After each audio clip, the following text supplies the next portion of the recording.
de Paulo. Paulo ele menciona no capítulo 3 a questão da justificação pela fé.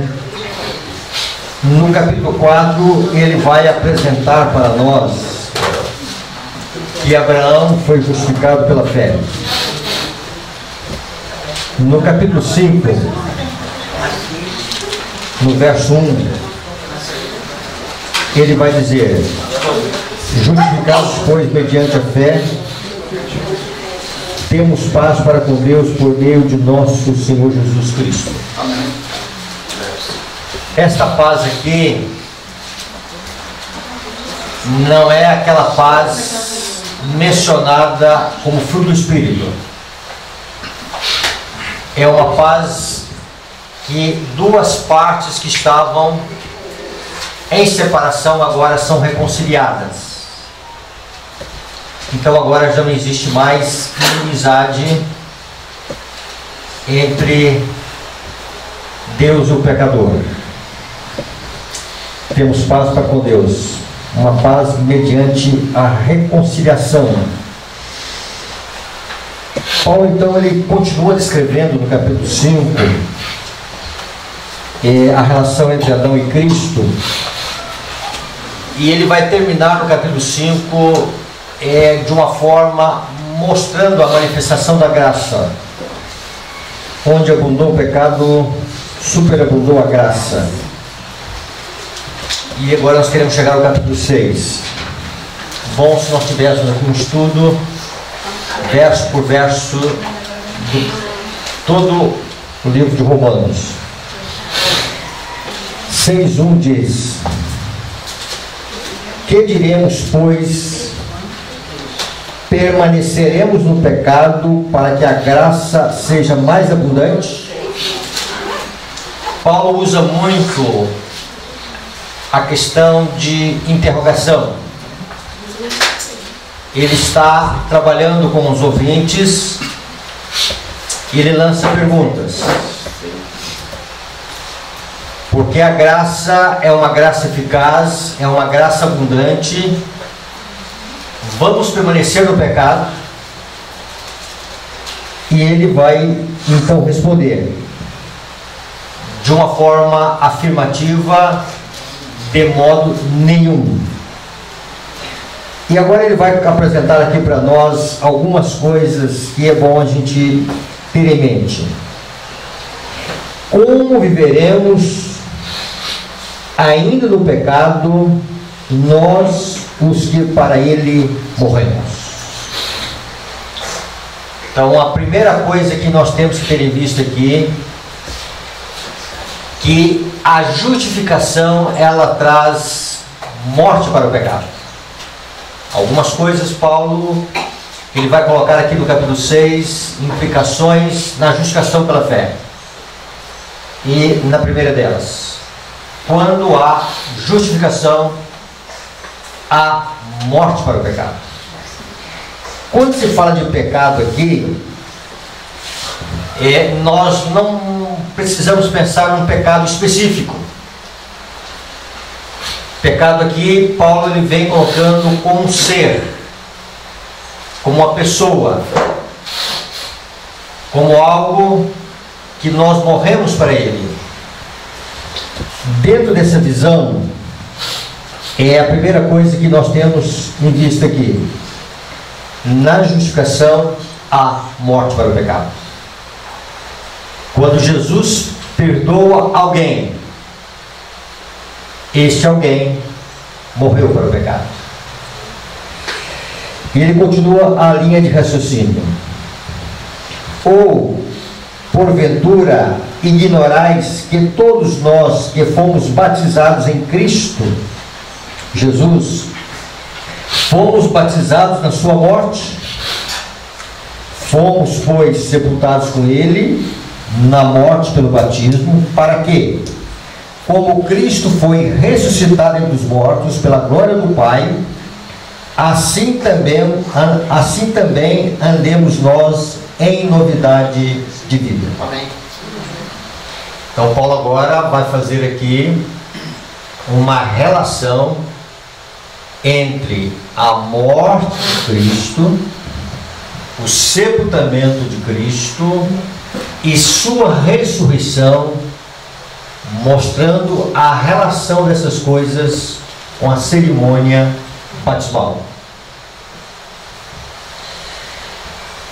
Então vamos mentalizar: morte, sepultamento e ressurreição. Algumas coisas aqui que é bastante significativo para nós. Segundo o texto aqui, quem é que ressuscitou a Cristo? O Espírito Santo. Ah, veja bem. Glória de Deus. Pela glória A glória Foi ele mesmo. do Pai. Glória do Pai. Quando você vai em Romanos 8:11, diz lá que o Espírito Santo ressuscitou a Cristo. Quando você vai para Jesus, ele vai dizer: eu tenho vida em mim mesmo. Então, Cristo, o Pai e o Espírito Santo, as três pessoas estiveram envolvidas na sua ressurreição. Tanto no nascimento quanto agora. No perdão de Deus, as três pessoas estão envolvidas. O Espírito Santo nos convence, nos leva ao arrependimento.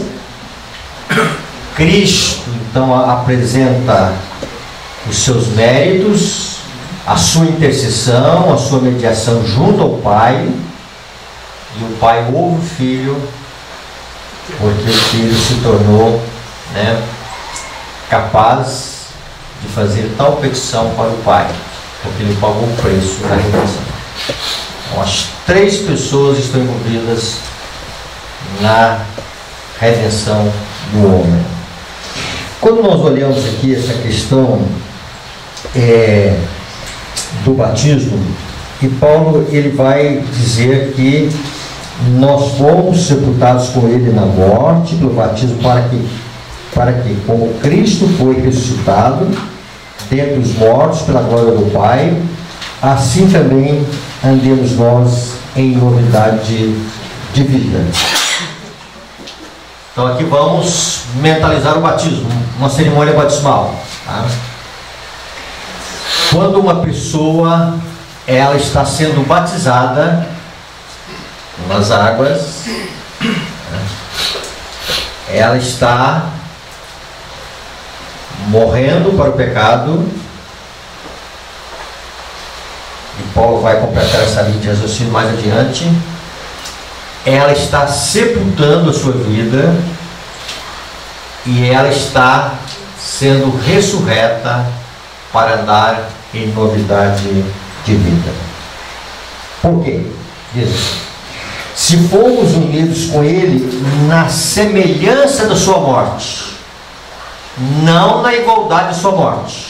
Nós temos um tipo de morte e Jesus teve um outro tipo de morte. Então, na semelhança com Cristo, nós morremos. E ele vai ampliar esse conceito. Certamente o seremos também na semelhança da sua ressurreição. Sabendo isto, que foi crucificado com ele o nosso velho homem, para que o corpo do pecado seja destruído, e não sirvamos o pecado como escravos, porquanto quem morreu está justificado do pecado. Paulo diz que aqui o nosso velho homem foi crucificado com ele. Então a morte que é a crucifixão do velho homem. O que é o velho homem? No livro de Provérbios, deixa aberto aí, mas no livro de Provérbios, no capítulo 23, o verso 7, tem ali um verso que ele nos ajuda a entender o que é o homem. Provérbios, capítulo 23, e o verso 7. Porque como imagina em sua alma, assim é ele. Poderíamos colocaram uma outra tradução, diz o seguinte: como pensa em sua alma, assim ele. O homem é aquilo que pensa. Mas pastor, o homem não é aquilo que ele faz. O homem, ele pensa, e naquilo que ele pensa vai influenciar até os seus sentimentos, e os seus pensamentos e sentimentos vão gerar ações corretas ou ações incorretas. Então Jesus sempre vai trabalhar na santidade do coração, na mudança do coração.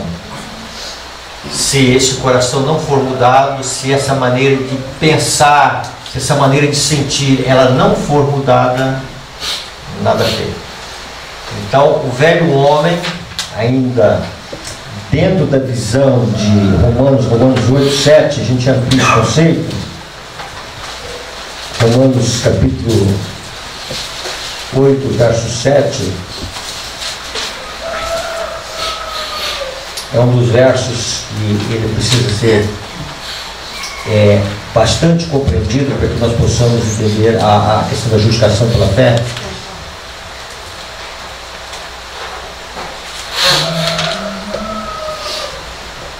Diz: porque os que se inclinam para a carne cogitam para as coisas da carne. Aliás, perdão, 7. Por isso, o pendor da carne, quer dizer, a inclinação da carne é inimizade contra Deus, pois não está sujeito à lei de Deus, nem mesmo pode estar. Então, Paulo está falando aqui que nós, por natureza, tá, nós somos inimigos de Deus, inimigos da lei de Deus.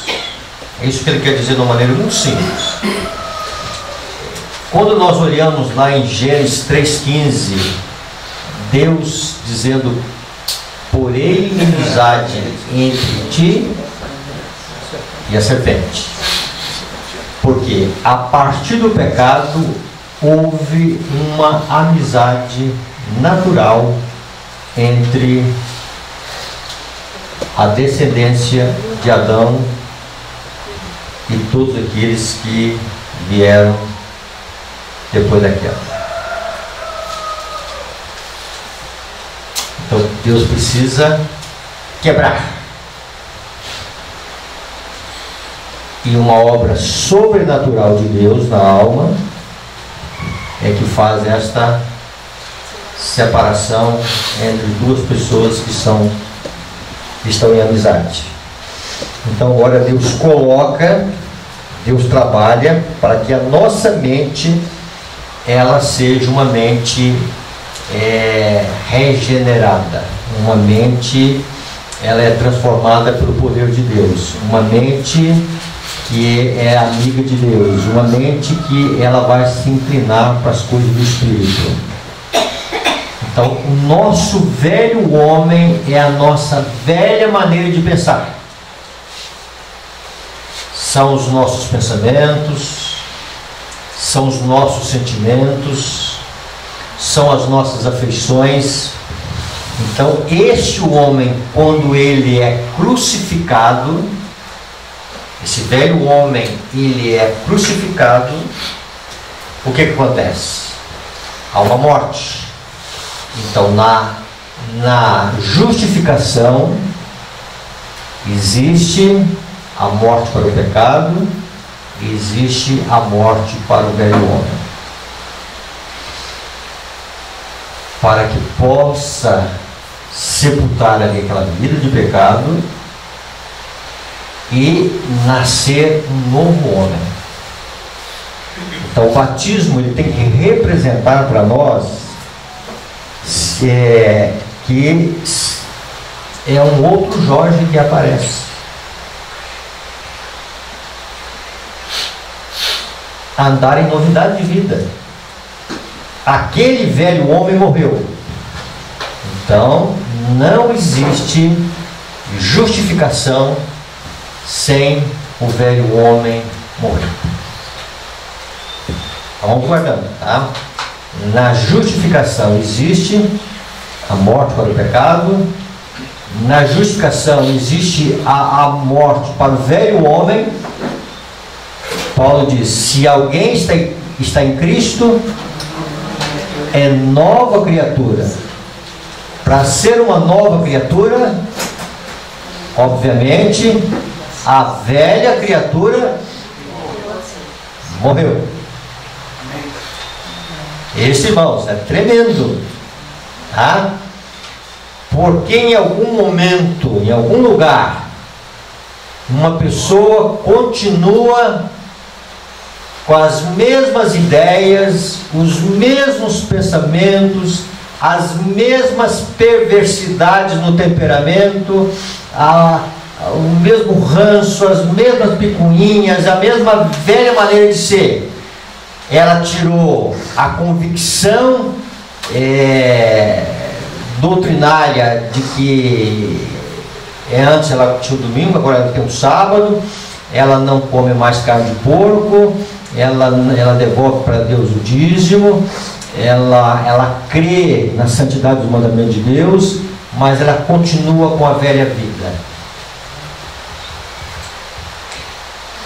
A verdade foi enxertada no coração natural e ela foi sepultada viva. Guardaram isso? Ela foi sepultada viva. A convicção doutrinária se alojou corretamente nela, mas a graça de Deus, a obra da regeneração não aconteceu nela. Por quê? Não aconteceu a justificação pela fé, tá? E vamos entender isso aqui um pouquinho mais adiante. Quando existe a justificação pela fé, é uma nova criatura que surge. Amém. Nova. Deus não quer consertar ninguém. Deus não quer fazer remendo em ninguém. A proposta de Deus é uma nova criatura. Se antes era dado a cobiça, agora para que tanta coisa nessa vida? Se antes era mesquinho, agora ele é generoso, tá? Se antes era amante da contenda, agora ele é amante da paz. Novas ideias, novos pensamentos. O velho homem morreu. E essa morte é uma morte instantânea, é crucifixão. Tem uma, aí eu li no português, é crucificação e crucifixão. Você é português? Os dois estão certos. Os dois estão certos, né? E aí veja bem, e aí somos crucificados com Cristo, né? Quando esta morte de cruz significa que o ser, o coração se rendeu a Cristo. E aí alguém ilustrou de uma forma que eu achei muito interessante, né? Imagine que você está num campo de guerra e aí o inimigo, então, chega um momento que você não tem outra coisa a não ser se entregar. Então, na justificação, irmãos, há uma entrega sem reservas. Tá? Dentro desse aspecto, na justificação, o velho homem morre. Dentro desse aspecto, irmãos, nós vamos entender isso à luz do santuário. Tá? Como é que a gente precisa entender isso à luz do santuário?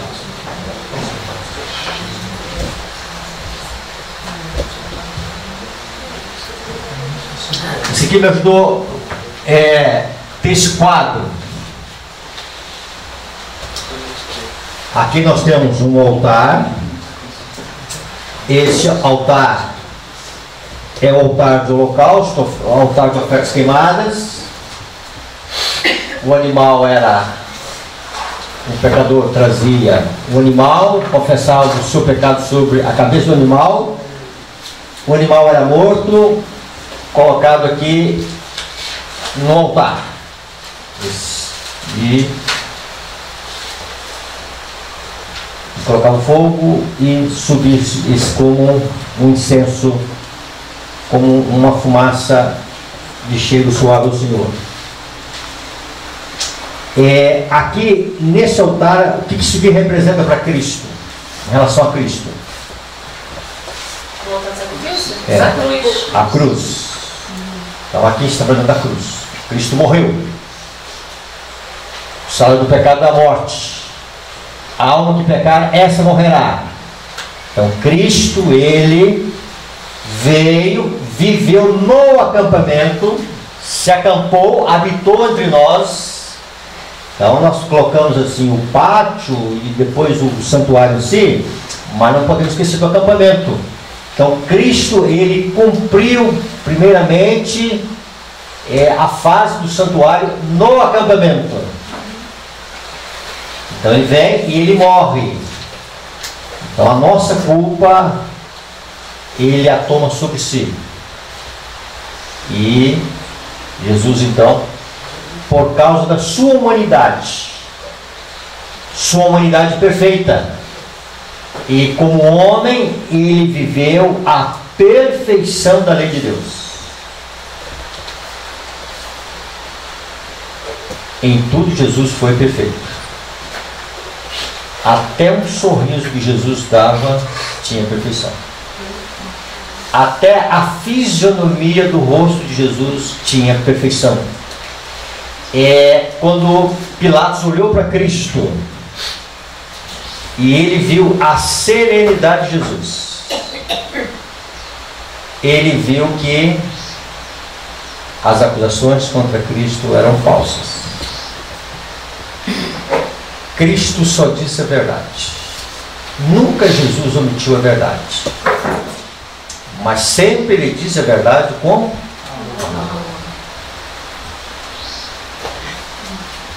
Jesus, Ele não tinha em seus lábios uma má resposta.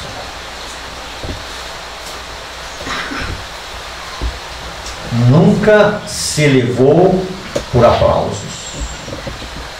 Nunca se abateu por críticas. Sempre no domínio de si mesmo.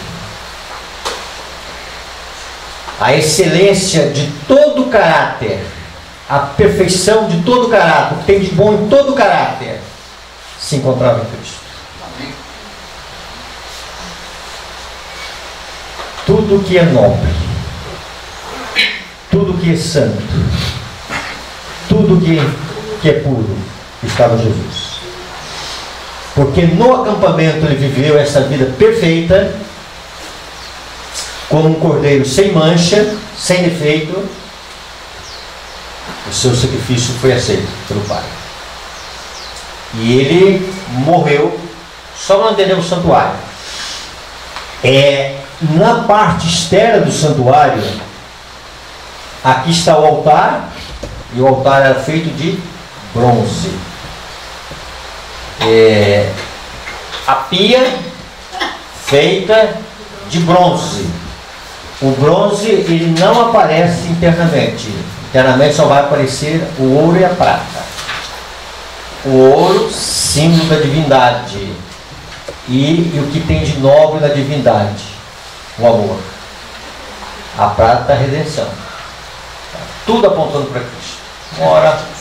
Uma hora seria bom nós estudarmos o santuário, nos seus detalhes. Interessante que essa pia aqui era feita de quê? De bronze. E o bronze era usado para quê? Lá em Êxodo. Como espelho. Então naquele tempo lá as mulheres olhavam para o polimento do bronze, né? E viam a sujeira através do bronze. Tá? O que o bronze representa? Já falamos isso. A prata é a redenção. O que o bronze representa? Quando você lembra lá da serpente de bronze no deserto, maldição, juízo, condenação. Tá? Então veja bem, então o bronze está dizendo que há condenação. Cristo se fez maldito. A condenação que estava, o açoite de Deus estava sobre nós, Ele tomou sobre si. Então quando nós aceitamos a Cristo, nós temos uma morte semelhante à de Jesus. E o que morre? Nós morremos para o pecado e morre o nosso velho homem.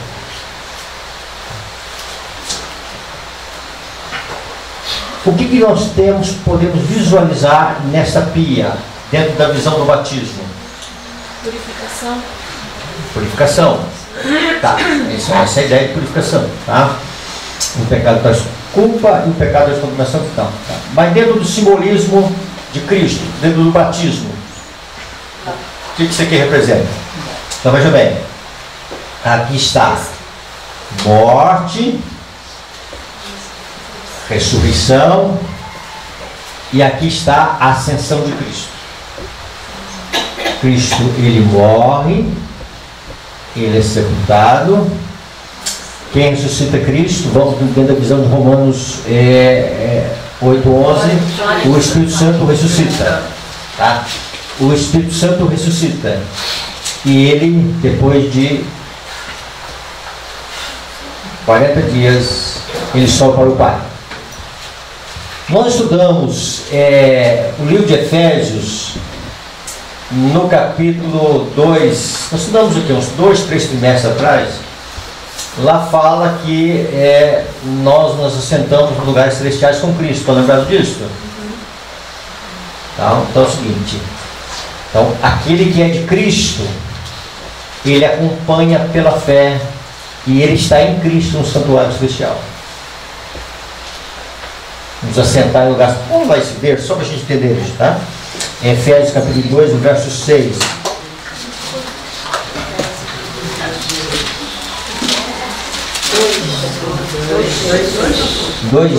Dois, verso 6. E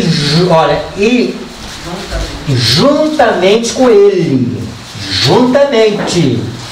nos ressuscitou e nos fez assentar nos lugares celestiais em Cristo Jesus. Que lugares celestiais é este? Há um espaço aí? Não, santuário. Tá? Cristo foi para o santuário. Então, em Cristo, nós estamos lá também. Quando o Espírito Santo desceu, lá no Pentecostes, como estavam as pessoas que receberam o Espírito Santo? Oração, ok, está certo.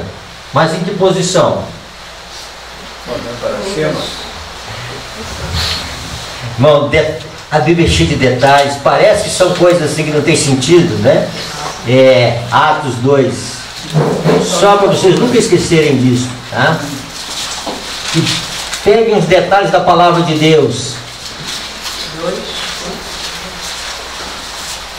2, 1 e 2. Ao cumprir-se de Pentecostes, estavam todos reunidos no mesmo lugar. De repente veio do céu um som, como de um vento impetuoso, e encheu toda a casa onde estavam assentados. Eles estavam assentados ali em Jerusalém, mas espiritualmente eles estavam assentados aonde? Estavam lá com Cristo. Consegue entender, irmãos, a profunda relação de uma unidade com Cristo, que é feita na justificação pela fé? Então vejam bem. Então aqui está morte. E aí veja bem. A obra do Espírito Santo, que vem como fruto da justificação. Então o Espírito Santo, ele tem em relação à cruz de Cristo, ele atrai o pecador, ele convence o pecador, ele leva o pecador ao arrependimento. Para quê? Para que através do sacrifício expiatório de Cristo haja perdão dos pecados e o Espírito Santo agora de Cristo, ele regenera a alma e ele purifica a alma. Então, quando alguém é perdoado por Cristo, a sua alma é purificada. Purificada de quê, pastor? Purificado do pecado. Então, o pecado traz culpa e contaminação. E o ser humano não pode viver diante de Deus, ele não pode entrar aqui se ele está com impureza e se ele se é culpado. Então Deus tem que remover essas duas maldições da culpa e contaminação. Então, quando alguém é perdoado, tá? Significa que a humanidade de Cristo atuou. E quando alguém é purificado, a divindade de Cristo. Então Cristo reúne humanidade e divindade. Isso para mim, irmãos, é a coisa mais linda que eu consegui entender no batismo e na justificação pela fé, tá? E aí é o seguinte, e agora nós vamos o quê? Nos assentar lá em cima. A gente lê Efésios aí 2,6, que nós assentamos em lugares celestiais e tal, passando o trimestre, mas quando a gente começa a entender isso aqui, tá? Então nós estamos lá em cima com Cristo pela fé. Amém. E aí os apóstolos, eles estavam assentados fisicamente em Jerusalém, mas espiritualmente eles estavam aqui, junto com Cristo lá, diante do Pai.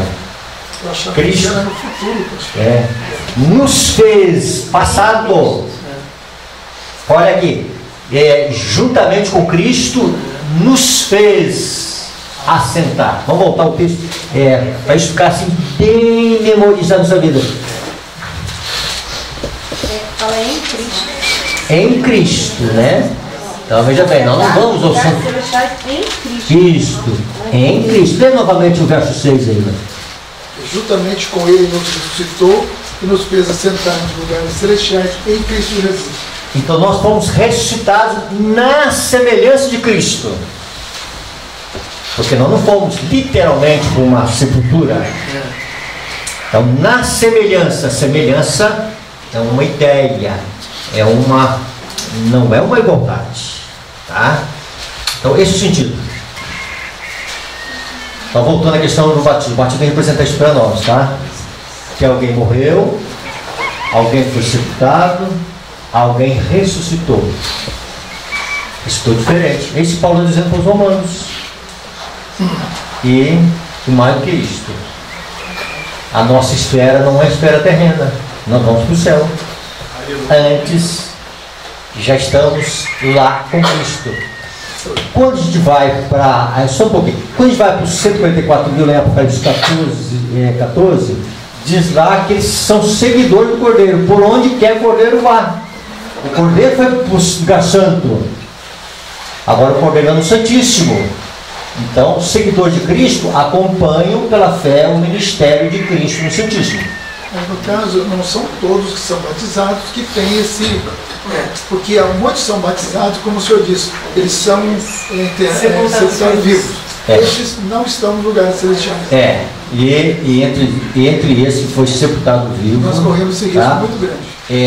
Eu me considero que a minha experiência com Cristo, ela veio acontecer anos bem mais tarde. Essa é a minha experiência pessoal, tá?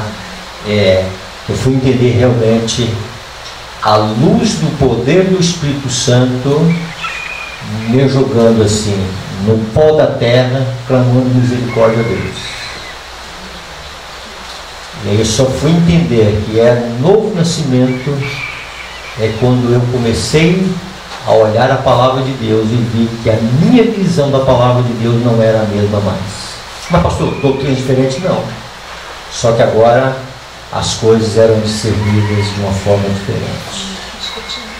A visão espiritual era diferente. A maneira de ver as coisas agora eram diferentes, tá certo? Então a regeneração, Tito fala do lavar regenerador do espírito, tá? Ok.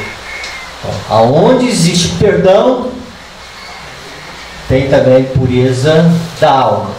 Então vejam bem, se Deus resolvesse somente a questão da culpa, a impureza também é maldição. Tá? O pecado traz contaminação para a alma. Não resolveria o problema. O ser humano não poderia entrar aqui. Tá? Para ele entrar aqui, ele precisa de duas coisas: remover a culpa e remover a impureza. Ficou claro isso? Tá? Então Paulo está dizendo para os irmãos lá em Romanos: irmãos, se a gente, na experiência do batismo, da cerimônia batismal, nós fomos sepultados, nós fomos mortos, nós fomos sepultados, nós ressuscitamos para dar em novidade de vida, como que a gente vai ainda permanecer no pecado? É isso que ele quer colocar para a nossa vida. Dentro dessa visão, vamos voltar a Romanos capítulo 6, verso 7. Porquanto quem morreu está justificado do pecado. Então, quando alguém é justificado, Deus justifica pessoas o quê? No texto aqui, só no texto. Mortas. Tá certo? Deus não justifica pessoas vivas. Olha aqui, irmão, isso aqui é profundo, tá? O problema é que a gente não gosta de morrer. E morte de cruz, irmãos, é uma morte, tá? Ela não é uma morte agradável. Assim, tá, vamos para essa questão. A morte de Cristo aqui é uma morte única. A morte de Cristo é uma morte única, sim. A nossa morte aqui do velho homem é uma morte única.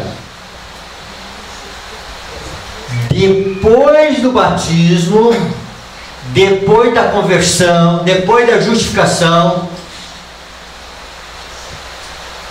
para de ter morte? Não. Então veja bem. Então tem uma morte do velho homem aqui. Ela é única. Ela acontece uma vez por todas. Ficou claro isso? Sim. Para uma pessoa ser uma nova criatura, a outra morreu. A velha morreu. A velha criatura morreu. Não é que ela está morrendo, ela morreu. Tá? Ela foi sepultada. E aí o que aconteceu? Surgiu uma nova pessoa, tá? Uma nova criatura, um novo ser. É isso que Jesus está dizendo para Nicodemos. Nicodemos, na justificação, quando você olhar para a cruz, quando você olhar com fé para a cruz, quando você olhar com fé para aquela história da serpente lá, vai nascer um novo homem. Esse Nicodemos, ele vai morrer. E vai nascer um novo Nicodemos. Nicodemos, você precisa ser regenerado. Nicodemos, você precisa sofrer uma transformação radical de natureza. Se isso não acontecer, Nicodemos, você não pode ver o reino de Deus. Você não pode discernir espiritualmente o reino de Deus, porque o reino de Deus é espiritual. Nicodemos, se você não nascer de novo, você não pode pisar no reino de Deus renovado. É isso aqui, irmãos. Então veja bem, dentro dessa visão, irmãos, vamos falar sobre o que é essa morte diária agora, tá? Essa morte diária no livro de Mateus capítulo 16. O que é morrer para o eu?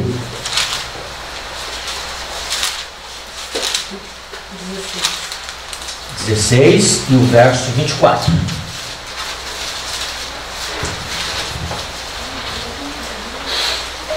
Se alguém quer vir após mim, a si mesmo se negue, tome a sua cruz e siga-me.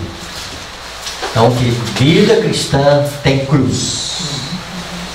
Olha o que Paulo vai dizer: cada dia morro. Cada dia, tá? Cada dia negue a si mesmo. O que é negar a si mesmo, né? Mas eu estou assim com a vontade de comer alguma coisa e eu sei que isso não é correto, tá certo? Vamos entender isso aqui, tá? Existe uma palavra chamada vontade, e ela dá ideia para nós de desejo. Estou com desejo, mas esqueça agora esse sentido, tá? Vamos colocar agora a vontade como uma ferramenta que Deus colocou em nossa mente. O que é a vontade como ferramenta? É o poder de decisão. Por exemplo, eu estou com vontade de comer alguma coisa que eu sei que não é bom, tá? E aí veja bem, a vontade é o poder de decisão que Deus me deu. Eu posso decidir entre comer e não comer. Deus não vai decidir por mim. Ele vai dar luz suficiente, Ele vai me dar sabedoria suficiente, Ele vai colocar uma ferramenta, Ele coloca uma ferramenta chamada consciência na mente. Essa ferramenta, ela define o que é certo e o que é errado. Ela é o tribunal da alma, certo e errado, certo ou errado. Quando esta consciência, ela não é regenerada pelo poder de Deus, ela é uma consciência obscurecida, e a gente enxerga o certo e o errado Do mesmo jeito. de uma forma duvidosa, enganosa. Tem coisas que a gente fala na vida que é pecado e não é pecado. E tem coisas que a gente fala que não é pecado e é pecado. Tem coisas que a gente coloca como pequenas e Deus olha como grande. Isaías diz que em algum momento nós chamamos luz trevas e trevas luz. Temos o amargo por doce, o doce por amargo e assim por diante, tá? Então, veja bem, então nesse poder de escolha que Deus dá para nós, tá? Ele coloca a consciência, Ele coloca em nós o intelecto para funcionar, a memória para funcionar, e aí dá as condições para o ser humano decidir ao lado que é o certo. Então veja bem, e o que é morrer? O que é tomar a cruz? O que é crucificar? É eu negar, vamos dizer assim, aquilo que é da minha vontade. Senhor, qual é a tua vontade? Qual é o teu propósito, Senhor? Isso aqui vai te glorificar o teu santo nome? Isso aqui vai te honrar, Senhor? Isso aqui vai ser uma honra a ti? Ou vai ser simplesmente uma condescendência comigo mesmo? Estão entendendo? Então, essa morte, ela continua existindo diariamente. Cada dia somos levados ao matadouro. Cada hora somos levados ao matadouro. Essa guerra, ela não acaba, tá? É uma guerra. Então veja bem, e aí nós não queremos permanecer na cruz. Essa é uma dificuldade que nós temos, tá? Permanecer crucificado. Quando Jesus está lá, no final do seu ministério na cruz, e as pessoas estão dizendo para ele: desça da cruz, desça da cruz, desça da cruz. E o pecado está sempre dizendo para nós: desça da cruz, desça da cruz. Por que tanta renúncia? Por que tanta entrega? Por que tanta luta, né? É uma guerra, irmãos. Tá certo? É uma guerra. Tá? É uma guerra. Então veja bem. E vamos ver por que existe essa guerra dentro da visão do Romanos 6. Então nós precisamos permanecer crucificados. Então Paulo está tirando qualquer ideia de um evangelho, de uma graça que não liberta, uma graça barata, uma graça que só fica no perdão, uma graça que fica só no Jesus ama, Jesus te ama, Jesus te quer bem, tá? Mas é uma graça que liberta, que regenera, é uma graça que transforma. Voltemos então, irmãos, a Romanos capítulo 6. Vamos entrar aqui numa outra parte.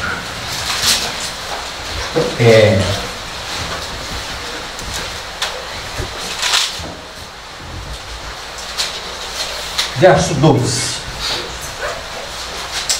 Não reine, portanto, o pecado em vosso corpo mortal, de maneira que obedeçais às suas paixões. Olha aqui o reino, essa palavra reino, reino do pecado, tá? Não reine, portanto, o pecado em vosso corpo mortal. Vamos entender essa expressão aqui, corpo mortal. Corpo mortal.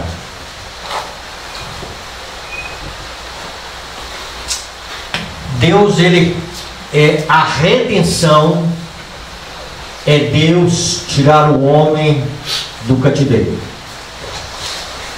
A redenção, ela é um processo.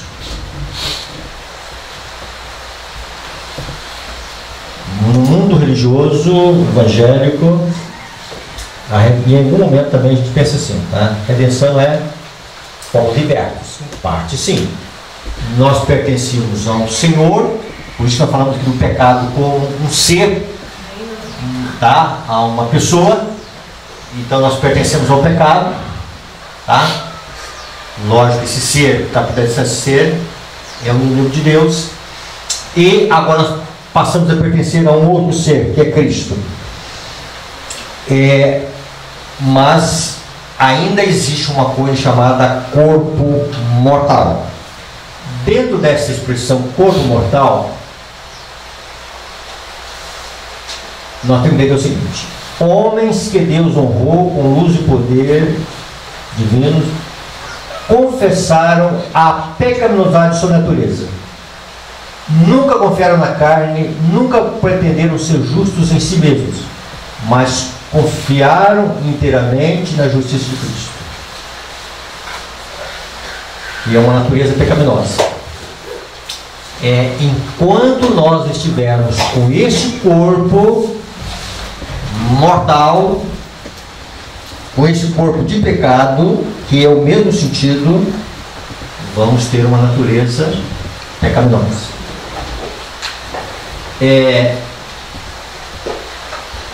Nós não podemos dizer que estamos sem pecado enquanto nós estivermos com esse corpo de pecado. Qualquer uma pessoa que fala que está sem pecado está mentindo, tá? Porque em si esse corpo é um corpo de pecado.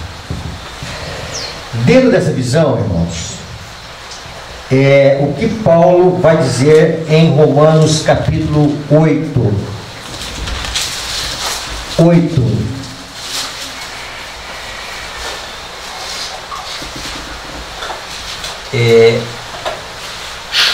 E aqui ele vai dizer no verso 23. E não somente ela, falando da criação, mas também nós, que temos as primícias do Espírito, igualmente gememos em nosso íntimo, aguardando a adoção de filhos, a redenção do nosso corpo. Então, na glorificação, Deus vai dar o último toque da redenção do ser humano. Deus liberta o ser humano da culpa, Deus liberta o ser humano do pecado, o poder do pecado, e Deus liberta o seu povo, os seus filhos, deste corpo de pecado. Então aí Deus completou. E agora Paulo fala o seguinte: não reine, porque ainda permanece uma natureza pecaminosa. Não deixe que as paixões elas voltem. O velho homem vai querer sair, vai querer aparecer. Não deixe isso acontecer, tá? Então veja bem, então agora nós dependemos da graça de Cristo para que essas paixões, para que esses desejos carnais, eles não brotem na alma. Pastor, Sim. eu posso dizer então que esse corpo mortal, eu posso me referir a ele como sendo o pecado que ainda habita em nós? Tá, vamos lá. É o seguinte. Ainda temos uma natureza pecaminosa, tá? Mas a expressão pecado, eu teria que dar uma estudadinha nessa expressão. Porque quando existe a justificação, nós somos libertos do pecado. Ou do poder do pecado. Do poder do pecado, tá? Mas ainda temos um corpo de pecado, tá? Um corpo que ele induz à morte. A natureza ainda é pecaminosa. A natureza ainda é pecaminosa. Eu não posso dizer que eu estou sem pecado. Mesmo que eu não viva no pecado. Mesmo que eu não viva no pecado. Entendeu? Porque o que é nascido nós não vive na prática do pecado. Isso. O que Paulo quer mostrar aqui para nós? Romanos 6 e 7. É que esta graça de Cristo, ela vai nos libertar do domínio do pecado. E que não existe razões para me permanecer pecando. Se eu fui liberto do poder do pecado. Então veja bem. E Paulo vai, no capítulo 7, ele vai trazer a sua experiência, depois ele traz a experiência da humanidade em geral, e no capítulo 8 ele vai dizer o seguinte, no capítulo 8 diz isso: agora pois já nenhuma condenação para os que estão em Cristo Jesus, porque a lei do Espírito da vida em Cristo Jesus te livrou da lei do pecado e da morte. Ou seja, esse bem que eu quero fazer, mas não faço, e esse mal que eu não quero fazer, mas faço, Paulo diz, olha, tem uma solução, tá? Cristo Jesus. Então a justificação, ela vem o quê? Nos libertar desse poder do pecado. Então, a ação do Espírito é uma ação que ela é mais forte do que esta lei que nos induz a pecar. Então, é isso que Paulo está dizendo para nós, tá? E nós temos um poder, nós temos uma graça que vem de Cristo, mediante o Espírito Santo, que está acima de qualquer desejo pecaminoso que nós temos. E que agora não existe nenhuma condenação. Por quê? Então, na justificação, Deus perdoou os nossos pecados e Deus nos libertou do pecado, Deus nos libertou do domínio do pecado, Deus nos libertou da escravidão do pecado, Deus nos colocou numa relação com um novo Senhor, uma relação de liberdade com um novo Senhor. Nós mudamos, o senhorio nosso era aqui, agora ele passa a ser aqui. Antes era Satanás, agora é Cristo. Agora nós estamos livres para obedecer a Cristo. Então Cristo lhe dá condições para nós agora obedecer com amor, com liberdade. Conhecereis a verdade vos libertará. Conhecer a verdade não é simplesmente conhecer uma parte da Bíblia. Conhecer a verdade não é conhecer doutrinas da Bíblia, é muito mais que isso. É conhecer a pessoa da verdade. É conhecer a Cristo. É a verdade, como Paulo diz, tal como é Jesus. É a verdade acompanhada do Espírito Santo. Ela vem e nos liberta daquilo que nós não conseguimos fazer em relação, que nós gostaríamos de fazer em relação a Deus. Então Paulo vai dizer, bem que eu não quero fazer isso, não faço, mas o mal. Então vem o quê? Vem o poder de Deus, vem a graça de Deus, para que a gente possa o quê? Cumprir a vontade do Senhor. O pensamento de termos duas naturezas, pastor, como é que faz esse pensamento? Porque se nós formos ressuscitados com Cristo, eu posso pensar que eu tenho duas naturezas dentro de mim. Não, veja bem. Subjugada, né? Veja bem, uma está subjugada, essa é a expressão certa, tá? Não reine, não quer dizer que o pecado foi extinto. Ela só não domina mais. Tá? Ela não domina mais. Não reine, não está dizendo que ela não exista. Não deixe ela reinar, não deixe ela governar a sua natureza. Mas tá? a vontade ainda existe. Tá, veja bem. Mas eu volto a perguntar, pastor, ela não foi morta? Tá. E como que ela está ali ainda? Tá, vamos lá. Então é o seguinte. Porque Romanos 6 a gente viu que, Por isso que eu fiz essa sabendo que o pergunta. nosso homem velho foi com ele crucificado, para que o corpo do pecado seja desfeito, para que não sirvamos mais ao pecado. O que eu entendo, pelo menos eu acho que é a mesma visão do irmão, é que daí a gente renasce, ressurge com o corpo, que está agora o corpo do espírito, né? Seria mais ou menos isso? Não. Então veja bem. Então é o seguinte. Agora o que acontece? Se deixar reinar, vai ressuscitar. Tá bom. E aí veja bem. Se deixar reinar. A regeneração o quê?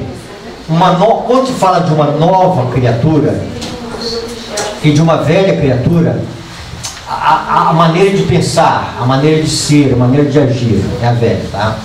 Mas ainda veja bem, a graça de Deus, ela precisa agora fazer parte da nossa vida diariamente. Não tem que permanecer na fonte. Se não permanecer na fonte, Aí é o eu que aparece. o eu aparece, entendeu? Ele vai interpor, tá?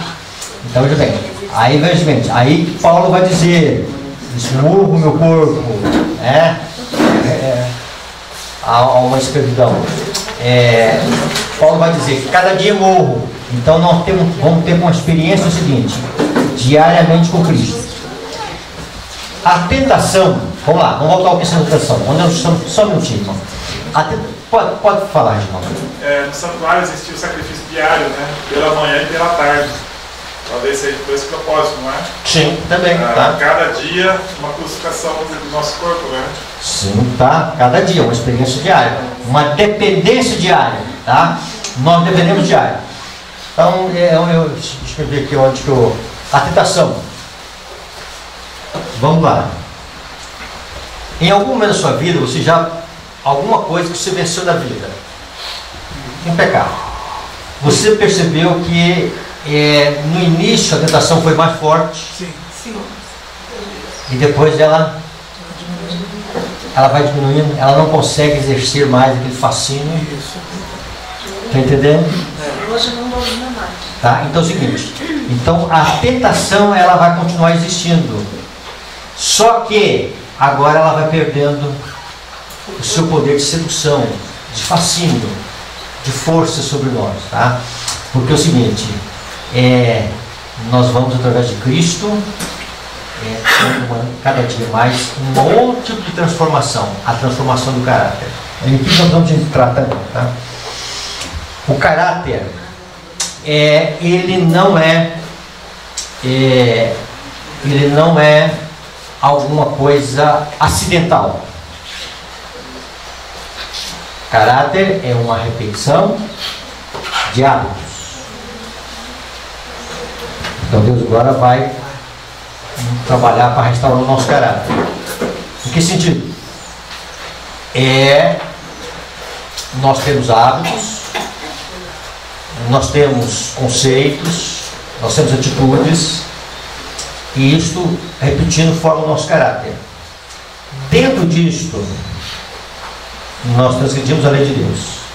Então agora vamos conhecer coisas de nossa vida, não começar a conhecer defeitos que nós nunca mais, jamais imaginávamos que nós tínhamos.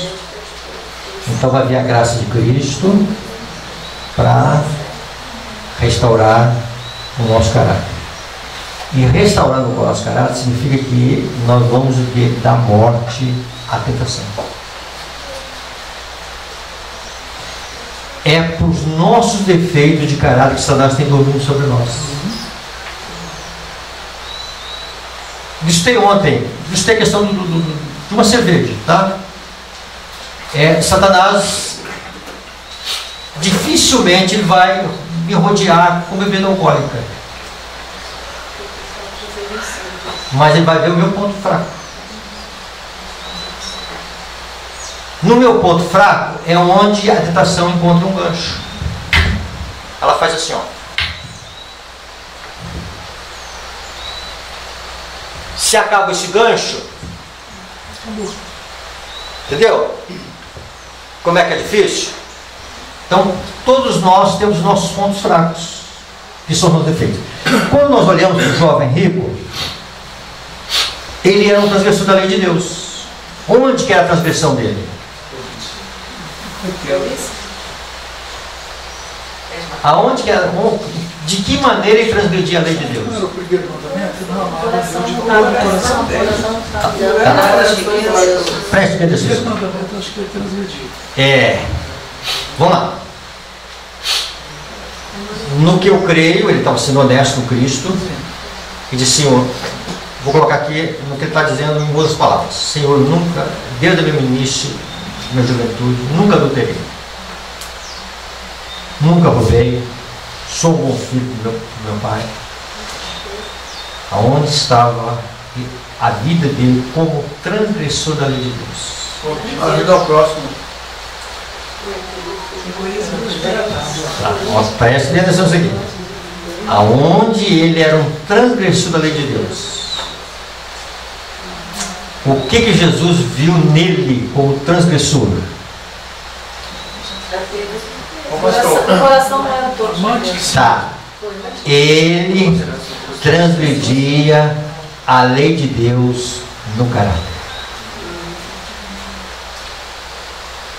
Então, veja bem. Vamos entender isso aqui de uma maneira mais prática ainda. Uma pessoa ciumenta era transgressora de Deus? Caráter.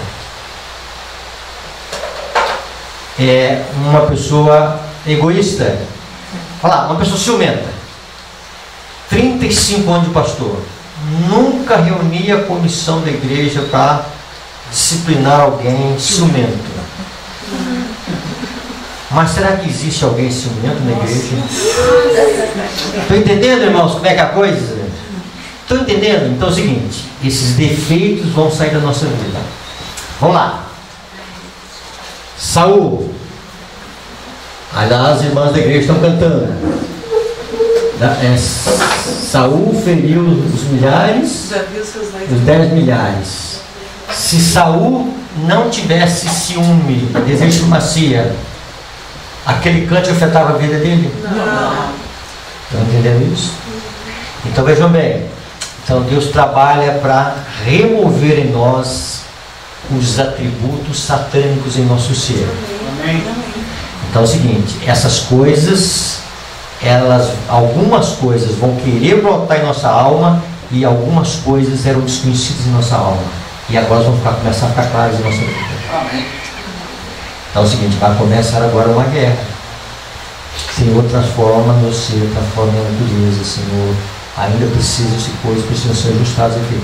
Então Deus agora vai trabalhar para restaurar o caráter.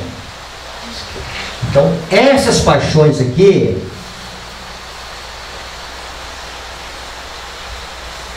pode ser também defeito de caráter que nós temos. Tá? Se eu tenho uma propensão para isto, tá? Vai querer o quê? Uma ressurreição. De tal maneira que a graça de Deus vai o quê? Trabalhando. Opa, isso aqui não faz mais parte. Tá? Isso aqui foi assim. Então é uma dependência diária. Nós vamos usar do poder de Deus diariamente. Senhor, eu preciso da tua palavra, eu preciso do teu Santo Espírito, eu preciso, Senhor. Eu preciso estar recebendo do tronco seiva. Eu preciso estar recebendo do tronco da videira nutrientes para mim viver cada dia uma vida de vitória. É isso, Paulo. É uma guerra, tá? Então é o seguinte: permanecer crucificado. E é a parte mais difícil, que a gente quer descer da cruz, tá? E mais tarde Paulo vai dizer: estou crucificado com Cristo. Aí já não era uma experiência do passado, era uma experiência de permanência. Paulo é o seguinte: irmãos, eu vivo crucificado. Já não sou eu quem vive mais aqui, mas o Senhor vive em mim. Tá? Vivo essa vida na fé do Filho de Deus, o qual me amou e se entregou por mim. Então por isso Paulo vai dizer: eu me glorio na cruz. A cruz é o motivo da glorificação. É Cristo. É Cristo. Então o segredo de tudo é Cristo, é permanência em Cristo. O que Paulo está dizendo em outra linguagem é: permaneçam em Cristo. Nós que morremos já para o pecado, permaneçam em Cristo, para que essas paixões elas não tenham avanço e ganhando território em nossa vida. O reino do pecado, o território. Mas a graça de Deus vai o quê? Vai cada dia mais ganhando território. Como? Dizendo não para a tentação. Amém. Onde abundou o pecado, Superabundou a graça. Então vem uma graça sobreabundando o seguinte: para viver uma vida vitoriosa, de renúncia, de entrega, de submissão, que é a parte mais difícil de nós, né? Esse eu. Mas quando esse eu permanece crucificado, tá? Quando essa vontade permanece submissa à vontade de Deus, aí nós vamos dizer, como Paulo diz: já não sou eu quem vive mais, Cristo vive. Tá? Estou crucificado. Se alguém está em Cristo, é nova criatura. Esta é uma experiência da regeneração, tá? Quando ele fala estou crucificado em Cristo, é uma experiência da permanência, da santificação, tá? Então chega um momento de um grau que ele diz: olha, estou crucificado com Cristo. Não é o Paulo que está vivendo mais, tá? Por quê? Ele reduziu, ele esmurrou o corpo, né? Ele disse: não, tá? Não, Paulo, isso é a vontade da carne, isso aqui é a vontade da carne, tá. E esse assunto é gostoso, né? Ele dá mesmo lá. Nem tudo também eu tenho resposta para tudo, mas o que eu entendo é assim, né? Uma dependência disso. Tendo isso aqui, irmãos, essa é a primeira parte. Vamos falar um pouquinho agora da segunda parte. É a fé da justiça.